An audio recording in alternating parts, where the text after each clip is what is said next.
thanks, mate. First time we've ever spoken in terms of me and the media and you as a coach. We've not spoken before, have we? We've not done a podcast or anything in the back. No, we haven't. No. I saw you pitch side once and tried to avoid your comments. So, no, I've stayed away from it, to be honest. Yeah, absolutely. Well, mate, it's class. I always speak about you in high regard, Dean, as the greatest Scotland coach I ever had. You know, that still stands. You as the Scotland coach, I can't remember what year it was, but we finished third in the Six Nations. I think we've finished joint third in recent years, but I think that's the best finish we ever had. Well, I remind Carl Hogg of it all the time, mate. It was. I remember the last weekend trying to work out what the bonuses were. We were fluctuating around second, third. So good times, really good times. It was, yeah. Well, I can tell you the bonuses were extremely high. The match fees weren't, but it was all based on bonuses. So I thank you very much for that. Dean, I know you're director of rugby, you're the boss at the Dragons, and we get into that. How much can you give me on the lay of the land with Worcester? And I say that because you were coaching there. It's obviously the region in which you're from in terms of Gloucester, Worcester, that kind of area.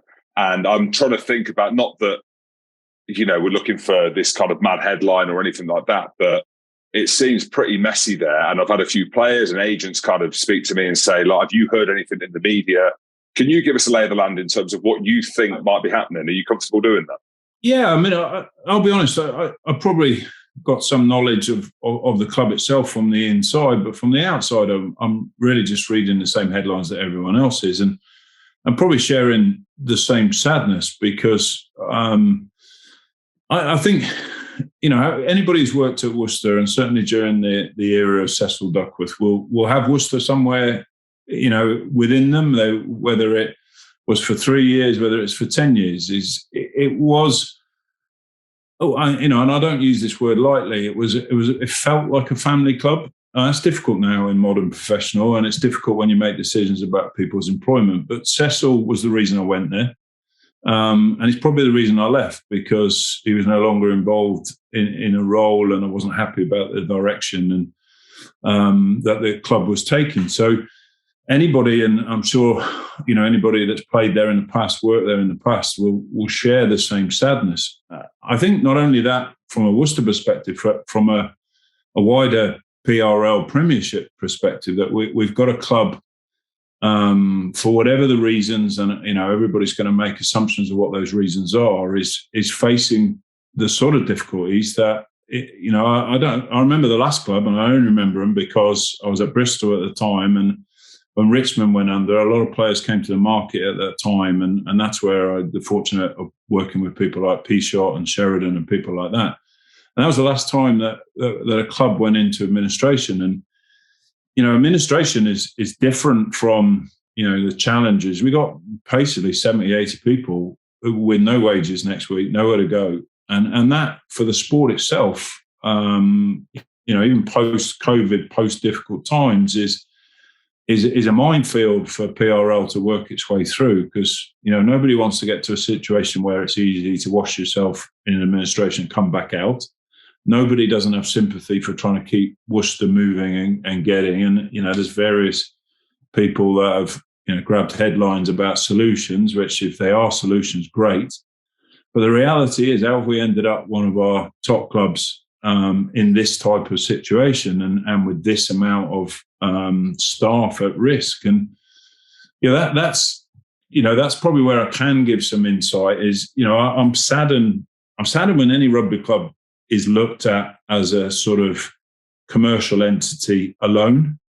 And everybody talks about Worcester, and everybody I heard post Cecil was about, yeah, we can get a hotel on here, and yes, we can do this. And absolutely, commercial reality is a, you know, key foundation stone of your businesses, and you align it to, you know, what your numbers are, to what's your expectation is. Your numbers are only part of, do you want to be in the top six? Do you want to be, you know, a little bit better each year?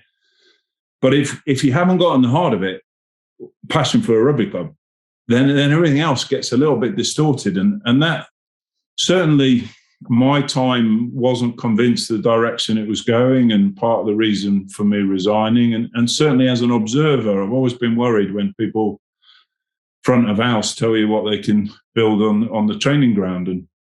And, you know, Worcester is a fantastic rugby club, a fantastic heart of a community, and it's probably one of the biggest mini sections I've ever seen in my life.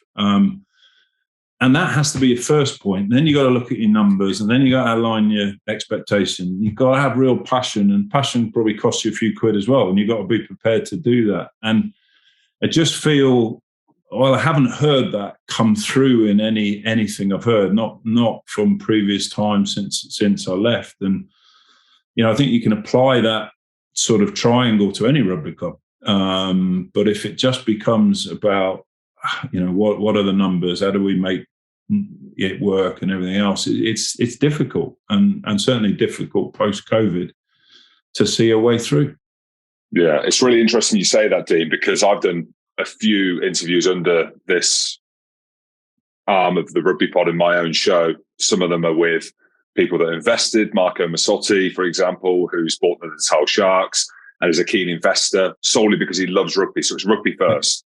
And then the commercial stuff, whether or not, that looks after itself, or whether or not that even matters to him, that's up to him. Simon Cohen spoke about the great rugby reset that he thinks around the corner. Mark Evans, who I interviewed, spoke about how unsustainable rugby is at the minute. And I think people are trying to put these things together because it feels like we are at a tipping point of rugby, whether or not that is COVID, whether or not that's because the salary cap got out of control, whether or not that is because players are demanding ridiculously high salaries, whether or not the rugby rights, there's so much to work through around this. But it's really interesting, Dean, that you are a firm believer, and I think naturally you will because you're a great rugby man, that it's going to be rugby first, and then the commercial element maybe doesn't need to be spoken about to the rugby community. That can look after itself. Yeah, no, by no means would I want to, I'm in a business where at the moment, it's a challenge for us, but it's aligned to our expectations and it's aligned to how we see ourselves growing, but it doesn't take rugby out of the middle of the table. That's where the real danger is. And I think rugby is, whatever people want to name it, it is, the balance between commercial revenues coming in and wages is just got to be in a better balance. As I say, there's always a bit of passion. There's always someone comes in and goes like, I want to be in the top four. There's wage caps to stop that going out of hand, but there's always an element of that can shift you around. There's definitely you look at some of the powerhouses in the Premiership, and they definitely got a better investment in infrastructure, better investment around the edges. They're pushing everywhere they can within squad costs. And there's other places you've got to say, do you know what? This is the balance for us, and therefore we've got to tailor our business to be looking at younger players. We've got to look in more about growth. We've got to look at being more stable over these periods. And there's not been any relegation for the last couple of years. So your opportunity to run a strategy like that, which pays dividend in a couple of years, has been there. So, absolutely, nobody can go into a rugby club now and just charge off and just make it about rugby, because you fall down a cliff pretty quickly. But I'd say the same. Nobody can just come in and just make it a commercial entity. Is you've got to have that balance of things, and you've got to align your expectation and your strategy around those things. Because, as I say, I work in a place where resources are challenged, but we've got a strategy about how we're going to do that. We've got a strategy of the type of person and the growth that we want. And then we see if we can ruffle a few feathers along the way. We don't set ourselves out to be top of the URC, because all that'll do is force us into a place where we fail, or force us into a place that we can't afford. And the English Premiership has been a free market for a long time, and it has had a check over COVID. But I don't think this is just COVID only. I don't feel, from what I know about the club, is this has just been about COVID only, because there's been a lot of support over COVID from both government and from PRL. And if you manage your way through that, I think, as you see with a lot of the other clubs, they're starting to come out the other end. Do you think they'll come through, Dean? Do you think there's an appetite for someone to buy Worcester? I know there is that commercial element, because as you know, I know, I went there as a young lad. The amount of space, the training facility, it's huge. And from a commercial point of view, and I know the stuff that I've read is that the current owners took that and sold it to themselves. Obviously, preempting that this could potentially happen. But do you think, we're recording on Friday the 27th, this is going to go out the following week, stuff could change over the weekend, but there is a race against time, because it is government HM RC, which they don't fuck about, do they? Yeah, and I don't think something will be solved before. Is it the payroll at the end of this year? That's the timeline. Is HRMC timeline? I don't know what it is. I don't think an investor is going to come in and whatever the big hole is that they've struggled to fill and have to swallow that up plus this month's wage bill before you can actually understand what the numbers look like. So I think the real challenges are probably an RFU and PRL challenges. What do we do with the club in administration?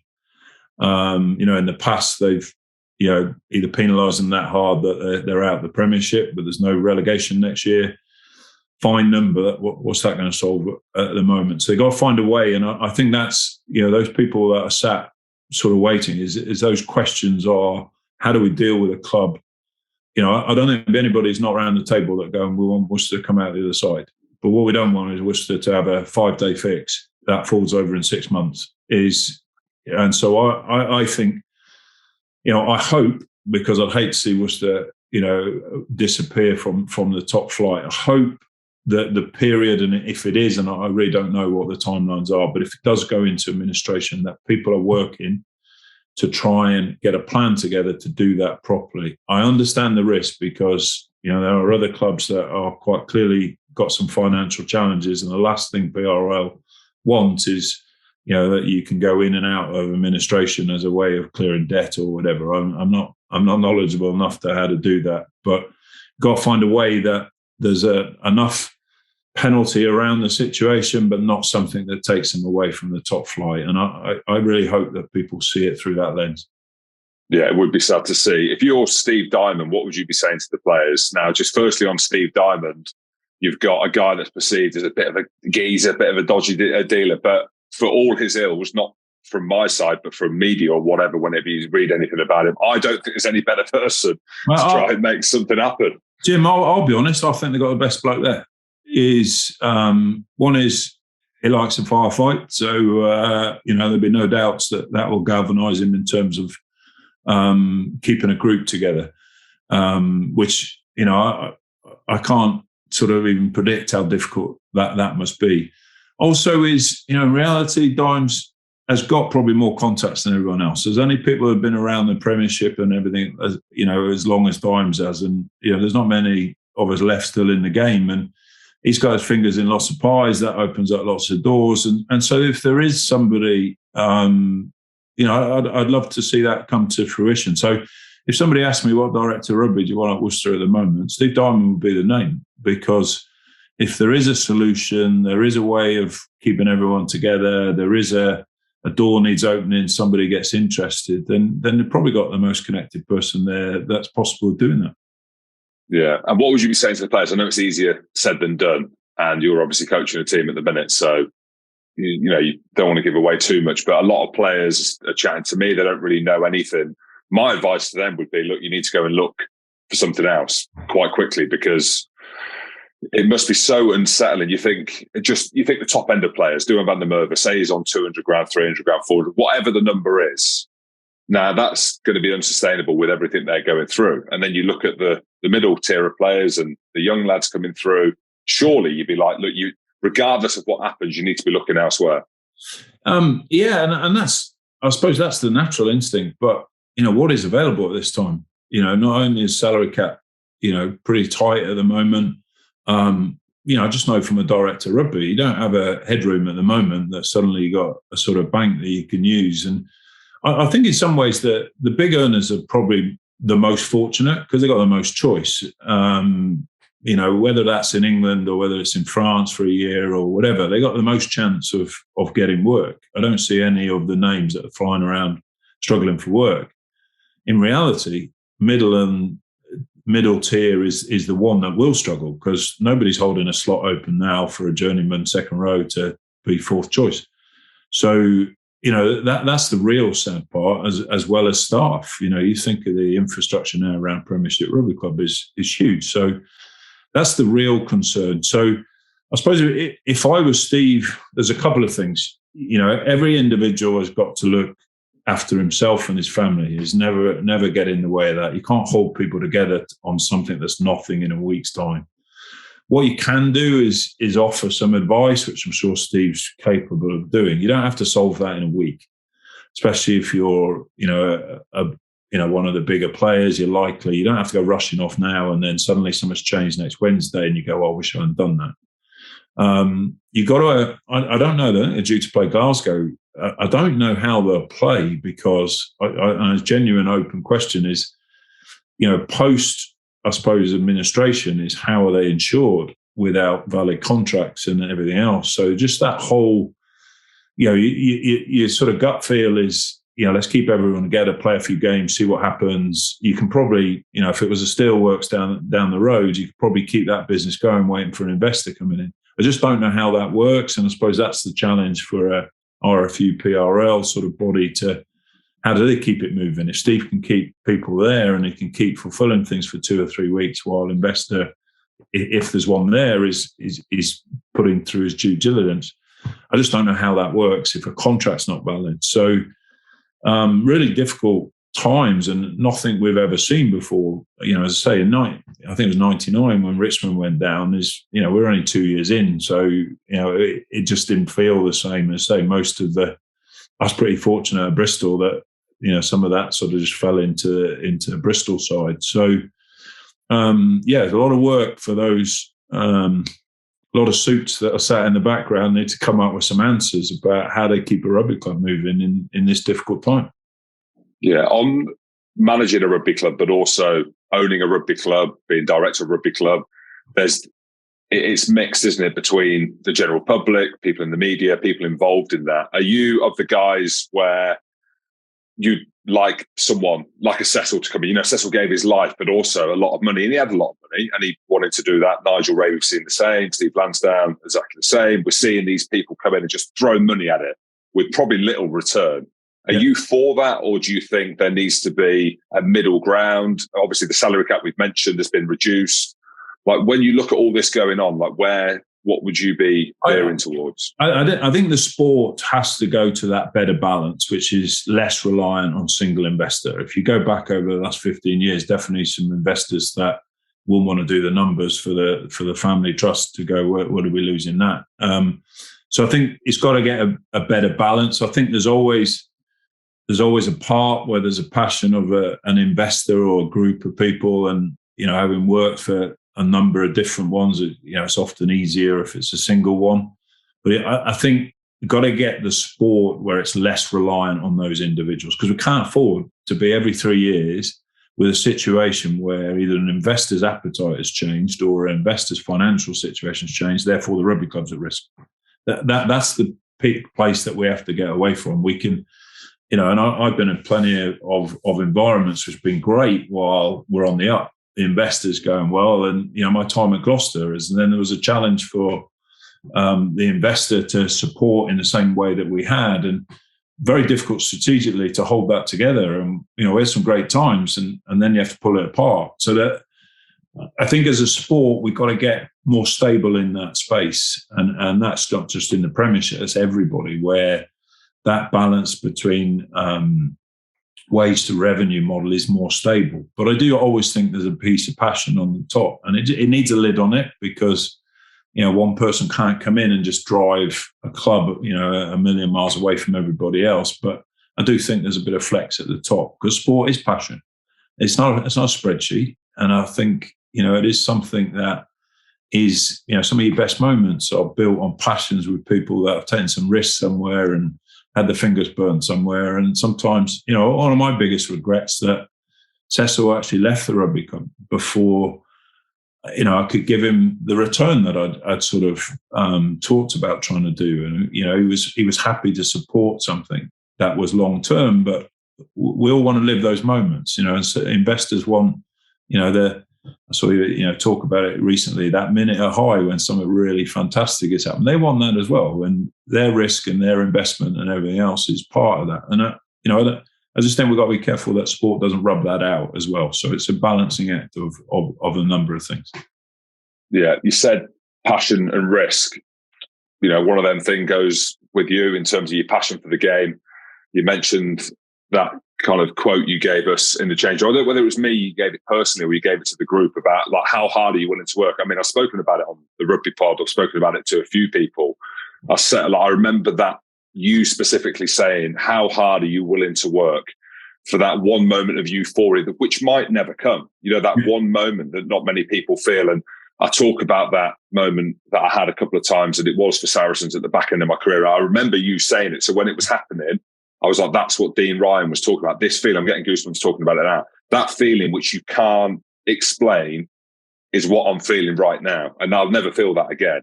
And that's what you were saying, that passion to go in and try and do everything you can to feel that.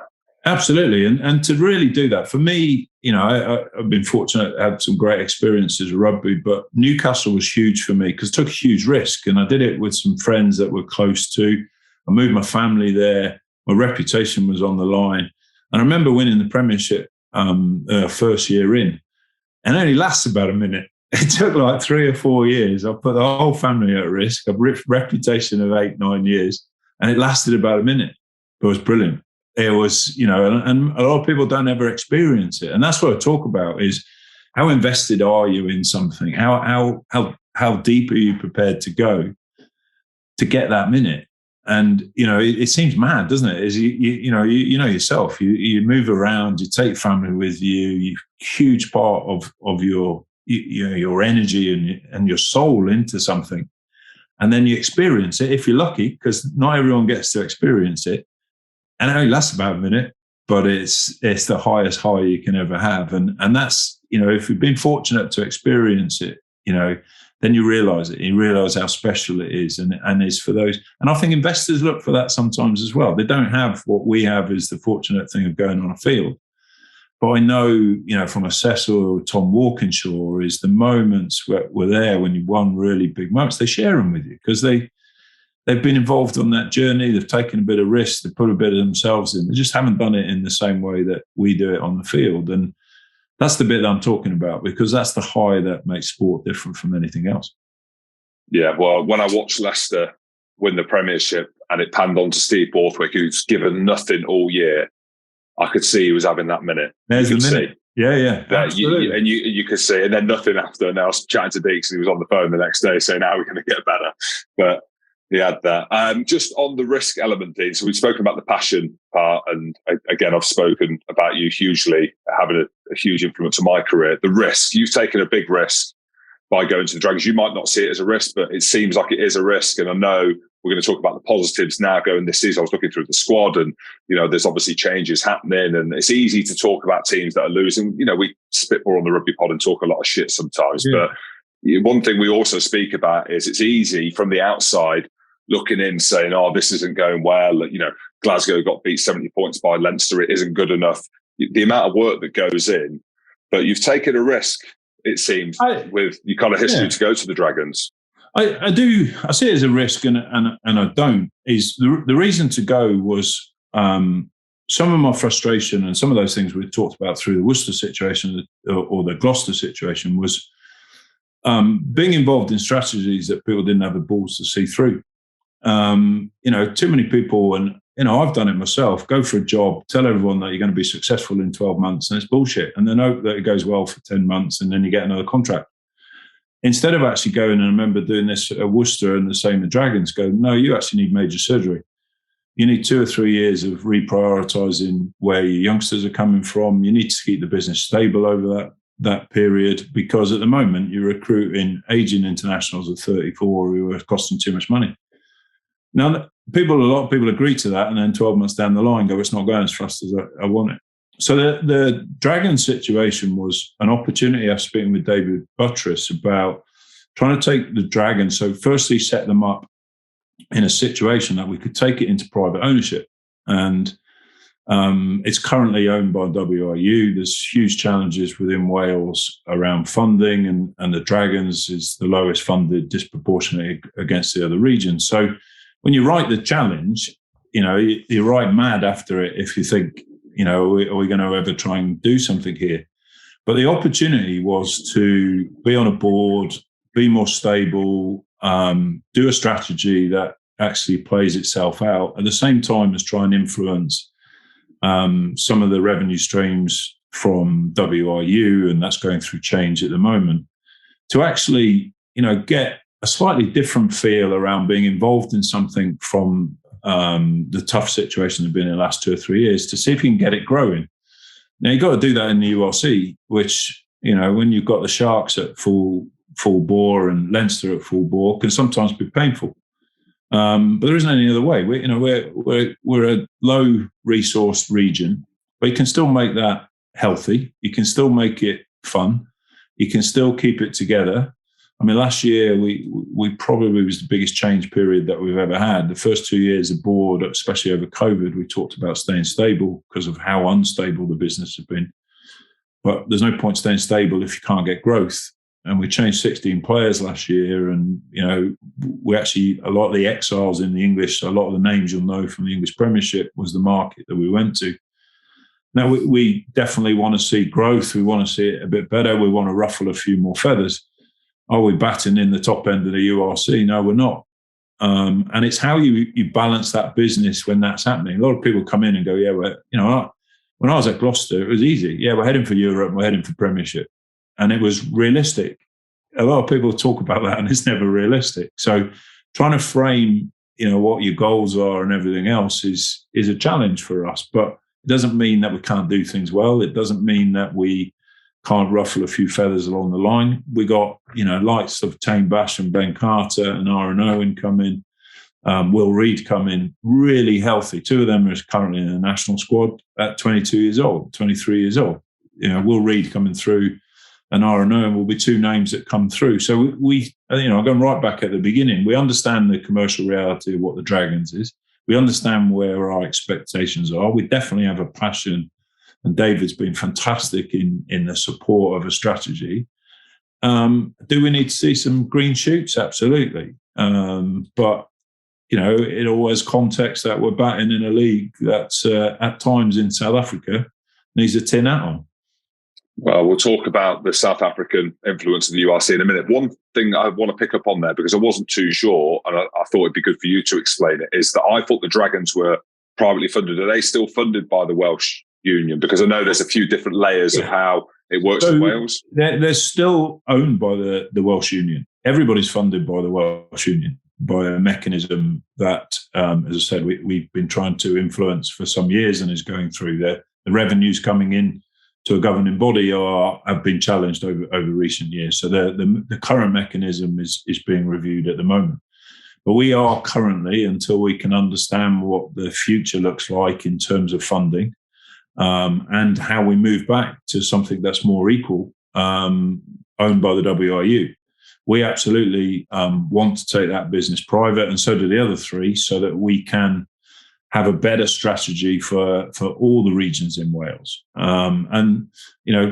We would have expected to do that before now, but nobody saw COVID come in. So for the last 2 years, COVID has been a huge challenge for governing bodies and Wales URC teams as well as the Premiership side. So we're hopeful, and we're hopeful things are moving in the right direction, certainly in terms of understanding what the financing of the Welsh game looks like.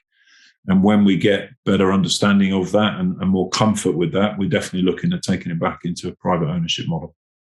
Yeah, and to manage expectation, it was interesting talking to Marco at how the salary cap works in South Africa. I mean, I thought it was an open checkbook to the players. Seemingly it's not. It worked out about 3.5.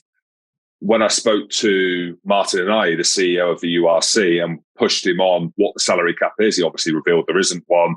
You're hearing rumours at Leinster that it's 13 mil euros, whatever. Could be 15, could be 16. It could be more. Are you privy to what other teams are paying? Because I think it's important when we talk to someone like you, who is director of rugby at the Dragons, and the expectation is, well, you need to be mid-table, or you need to be playing in the Champions Cup. And then you look at actually the teams above, and you look at the money that they're spending, which ultimately that it is. We've spoken about that around the Premiership. If you can sign the best players, the expectation is to win something. What's it like when you go up against Leinster and you know that it's an open checkbook? And what are the expectations? And that's the balance of my job, how we keep things moving when, we've had some great results against Leinster, but is is the expectation that we go against them and beat them? It's difficult, but I haven't been in a game of rugby that I don't believe I can win. So it doesn't take that away. You just got to try and manage how you talk about everything. Otherwise, you're on this roller coaster that you disappoint yourself every weekend.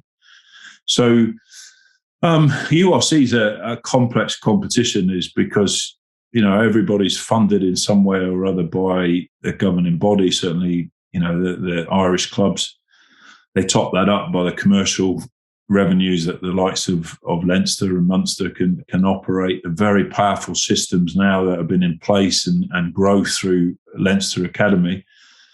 The Welsh Regions are facing into some tough decisions over, and that's not just me from a Dragons perspective, is the money isn't there to keep going in the same direction that they've been travelling. So they have to find a different way. And although Wales have been very successful, it's been very difficult to marry Wales success with regional success underneath. And that includes, regions like the Scarlets that contribute a huge amount. So the whole review of how that's done to continue to grow Welsh regions underneath is crucial. And, Scotland, they've got 2 regions. They actually have been really competitive. I think the Glasgow situation, I thought, we crashed into Edinburgh, and I thought Edinburgh were outstanding last year, but we were treating Edinburgh as the year before, thinking this was a game. And under Mike Blair, I thought they were outstanding, and really knocked our confidence a little bit because we weren't at the races in that game. So everybody's up in the game, and the challenge for Wales Regions is, you're in danger at the moment of just like pedaling on a static bike. Is we've got to get a strategy that at least looks forward. At the moment, we're looking year to year to year. How do we survive, etc. It's not enough, and we've got to look at something that might be a bit of pain. It might be a lot of pain, but it's going to do this in the future. And because if we don't, as I said, you're operating now, and it's I use the South Africans because it's the first time we've had the opportunity to go against sides like that. But tail end of last year, when all their Springboks were back, wow, we played probably as well as we could play against the Sharks, and I mean that with the context. We couldn't hold a scrum, that went to a drive. We couldn't stop that, and it was just enormous power, and we've got to work out a way in Wales that allows us to compete at that and not just generate 25 players to operate in the Six Nations. And that's happening at the moment. It's definitely happening slower than I would have wanted, but I think for the first time, there's everybody trying to find a solution, which is a common solution rather than a solution for individual regions. At the top end of the table, are you happy seeing the South African teams feasting? And then when it comes to obviously the Bulls, I didn't see them winning. I thought it was going to be a Leinster Stormers final. Yeah. And then the Bulls, the style of rugby, which I'm sure you love to watch as well, just that brute physicality. Are you liking seeing someone challenge the likes of, I say, Leinster, because they've won it 4 years in a row? I'm never afraid of the standard going up. It just puts pressure on how do we answer that. And I know from conversations, we know the future. What's the league look like in 5 years' time? What's the league look like in 10 years' time? So I'm never against the standard going up. You just got to answer that internally about how do we keep pace with that. The last thing we want to do is stop, try and put a glass ceiling on the top so that we can catch up. That's not sport. To see Leinster not dominate the URC is, and I'm sure from an Irish perspective, that's exactly what they wanted.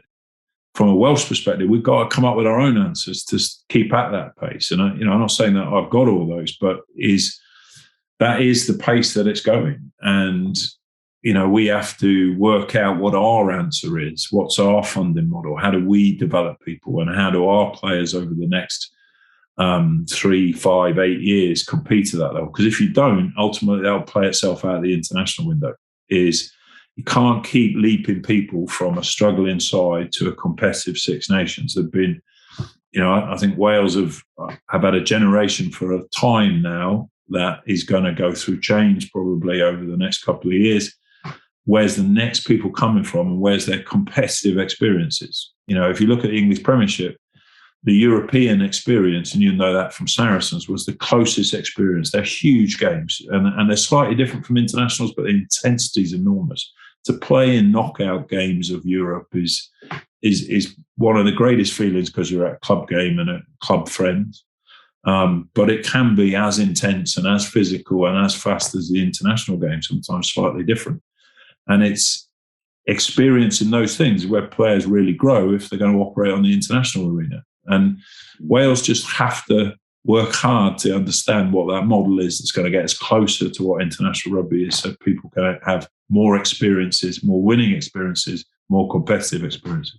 Do you think there is an element of that, Dean, the fact that when you look at the club level and you look at the lack of European success in the Champions Cup, you know, the top table with these top teams, but then you look at Wales, like even in the World Cup, they play against South Africa, nearly beat them, and they limp into that game, that they've overachieved. So the expectation is from the union there that's actually the model that we've got internationally actually is working, whether or not it's through design default and whether or not that runs its course. But they must be looking at that thinking, well, actually, from an international point of view, this model is working, but it must be frustrating. I think, like you said, like I spoke to Scott Quinnell, he was emotionally driven by it. I don't think he knew really what was going on, but he delivered it to me like I was going to run through a wall for Wales, because he was that passionate about it. But I think, absolutely, because Wales have had extraordinary success when you look at it over the last, one under Gats, the number of Six Nations successes, and two, even though I don't think Wayne would say they've played anywhere near their best. They won a Six Nations. They went down with a game against South Africa. And the Welsh players have this uncanny ability just to turn up in a game and throw everything at it.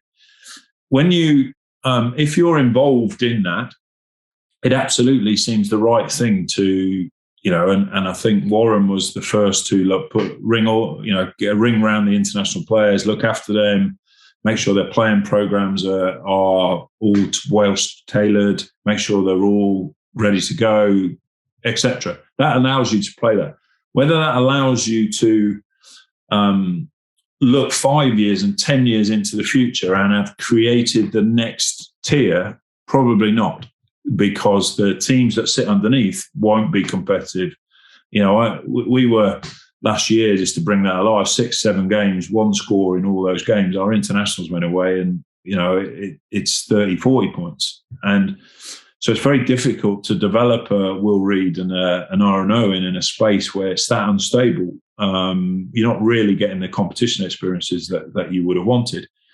So now I think there's a balance. Certainly Wales, I think, is still seeing that, Welsh players can turn up in Southern Hemisphere and have extraordinary results. I don't think any of us saw that, not after our experiences in the URC. But we do, as a governing body and those invested in the Welsh game, need to say, what does it look like in 5 years? What does it look like in 10 years? Because when you're looking at an academy product, you can't just start it next week and then it turns out next month. You're putting 4 or 5 years worth of investment in. What are you doing around your age grade? What's your staffing quality and numbers? What's your investment in programming and development of people? You're doing that from 17, 18, and that's where the English model is a treadmill that just keeps turning. 12 times that is generating players. The Welsh model has shrunk itself to try and survive at senior regional level. And then you look at, is it really the proper investment around age grade? Is it properly invested in academy structure? And it needs to go back and do that, because that's the thing that says in 5 years' time, I'll start to turn out some players. But it's not an easy fix because it hasn't happened. And when something hasn't happened, you can't just switch the lights on and go, it's going to be okay next year. You need to look into that now. They need to make some decisions about where that money is invested, senior squad versus infrastructure. And they need to be patient. Because, post-2023, you just got to look at the age range of Welsh players. It's going to be a transition of an international side.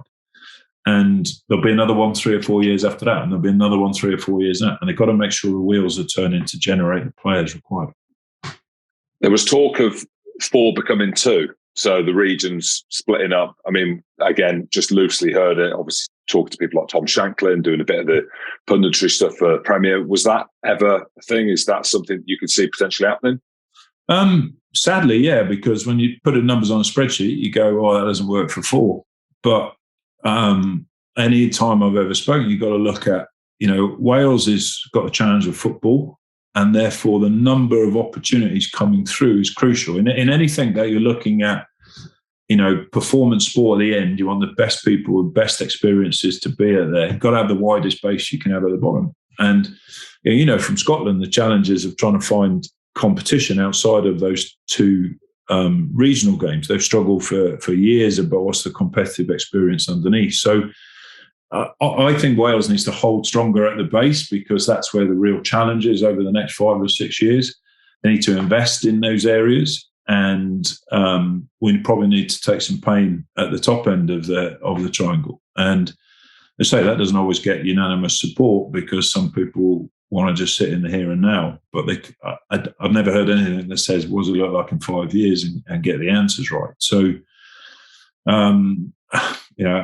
absolutely, for me, is 4 regions is crucial to create 4 pathways, to have 4 times, 60 players at 16, 4 times, 40 players at 18, 20.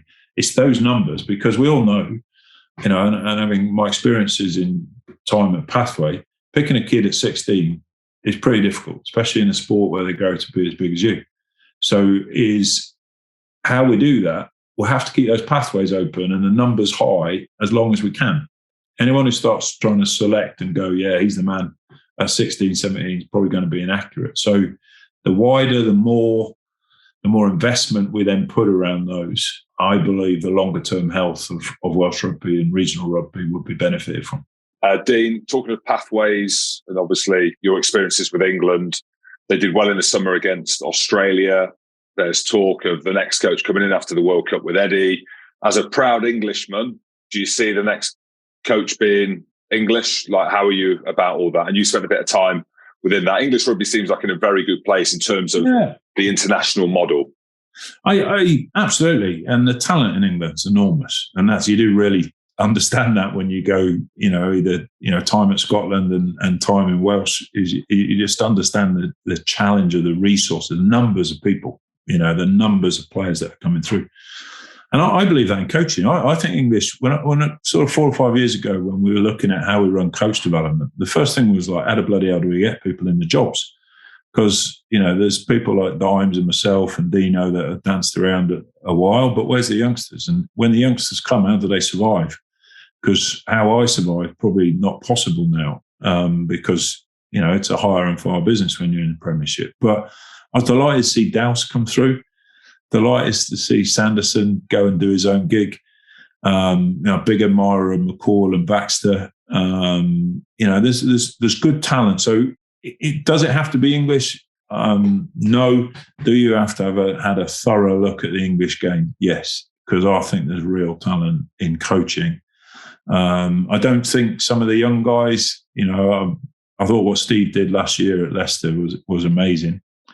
I'd like to see him just really build Leicester and do that. I'm always interested, a huge admirer of Rob Baxter and what he's done, but he seems so entrenched in building what they do down in Exeter. And Mark McCall, who else has done it as many times as him? There's nobody done it as successful and as often as there. So there's plenty of options in the English game. At a time when Eddie certainly came in, that wasn't the case. There was, it was a lot of foreign coaches, certainly in the head positions. And it's always easy, I'm a time at the English Premiership, it's always easy to look at someone who's successful in another country. It doesn't necessarily, it's bloody hard to be an English coach, come through the system, get a gig, last for 3 years, that 3 years be reasonably successful, and then go for a director rugby job. And then at least, I'd always say, you got to last 2 years, and because otherwise you can't work again, because nobody sees you. And I'm really pleased. I think the game's in really good health around some really good English coaches coming through. And I for one, would be an advocate of making sure that one of those had an opportunity. If you were to guess, or you were to think, who do you reckon? Who would be the top 2 runners? I agree. I think it's Baxter's time. Baxter and McCall. So much extra. I've always been there. I say if Steve does 5 years, I'd hate him to go international team. At 3 years' time, be out trying to look for a club job. Do 5 years at Leicester. Steve's got to stay at Leicester. He's got to stay there. Win Europe, maybe. Absolutely. Because those are your real challenges. I know, he really wanted to get in the club game and he really wanted to lead a club side. And what a fantastic year that's been. So that's not, can Steve coach internationally? Yeah, absolutely. Done it for so long. Can he head it up? Absolutely. But I think we got to look at our coaches' lives through a longer period. And so if I ever speak to somebody who's 35 going, I'm going to go coaching, first thing you need to work out is how are you going to still be doing this when you're 55? Because, it's a pretty brutal business. And when you've got a huge amount of experience like a Rob Baxter and a Mark McCall, that's a real benefit to the international arena because the challenges that come internationally are incredibly varied, incredibly intense. And you're dealing with a lot of high-profile people, a lot of big personalities. And those two coaches can do it. So they would definitely be the top two. And what a great pipeline. Dowse, Jameson, Borthwick. Great. Yeah, Skivinson's doing well at Gloucester. Absolutely. Yeah. Great pipeline of talent. Keep them stable, keep them supported, keep them learning. And then I think we're in really good health going forward. Yeah, that's you saying that. I agree with you. What do you think the RFU are looking at? I interviewed Scott Robertson as well. Obviously, they've backed Ian Foster. You could arguably see him taking the job on after that, which seems like a seamless transition. But do you think there's a chance he might take it? I really hope not. I just don't think, and deep down, I know there's times that coaches work all over the place. There is a little bit of going, we've got real talent in this country. Allow it to come through. And so I wouldn't see that. What can I predict what the RFU will do? Not a chance. So I have no idea what they do. I hope Connor and everyone else that's in there from a rugby perspective looks at how good our coaching game is and our coaching pathway. And I think the hardest league around is, I can't hide from, the French league, slightly different challenge, but as equally as difficult as the English Premiership. To survive in there as a young English coach, to be still doing it, to be successful in there, good credit to you. Yeah, absolutely. Dee, before you go, I just want to talk about the media quickly. You were so good. I'm talking you up an absolute storm on it. I know. I know. I'll make sure that transfers into when we're doing reviews and stuff, but of the games. But the media landscape, you did a great job for Sky. Do you watch the media much? Like, how do you think the landscape of that is? I'm interested because you were so good on that. Obviously, the URC are pushing as well in terms of changing it, making it more entertainment. More kind of. Yeah, I miss it. I loved it. I really did. It was a really great couple of years where difficult end at Gloucester and also difficult personally in sort of, my personal life had some challenges. And I just fell in love with the game, going to games. And especially, if you've been fortunate and, some of the places you've been at some of the big games with Sarries and everything else, with Sky, you're at every one of them. So you're at La Rochelle versus Leinster, you're at Munster versus Claremont. And I just fell in love with the game again. You also don't give a shit about who wins. So the whole perspective of looking at the game again was just different. When I look at it, I always concerned, and even going back to my time, because there's definitely people that are in there because of enormous high profile and they attract people listen to them. It's just a balance between being able to get people to watch and educate them. And, I'm always a fan of people that can come on and educate.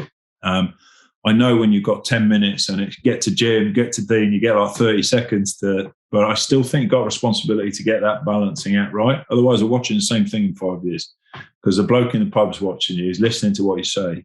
And if we're just going like entertainment, we're not watching. And the game moves. You know how fast the game moves. And if you're out of the game, it moves so fast. Sometimes you're talking shit about it in 2 or 3 years. And I remember going back to Scotland and having the conversation with Sky and said, I have to go back.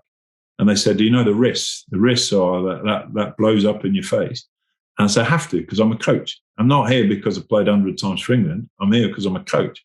And therefore, I've got to go back and try and make that work. So I'm always a fan of seeing more people, more perspective, but getting that balance right between attracting people to watch us and educating people that come and watch us. Yeah. Well, Dean Ryan, mate, that was class. Thank you so much. And thanks for opening up and being as candid as you were. Mate, no problem. Loved it. Good to see you. Cheers, mate.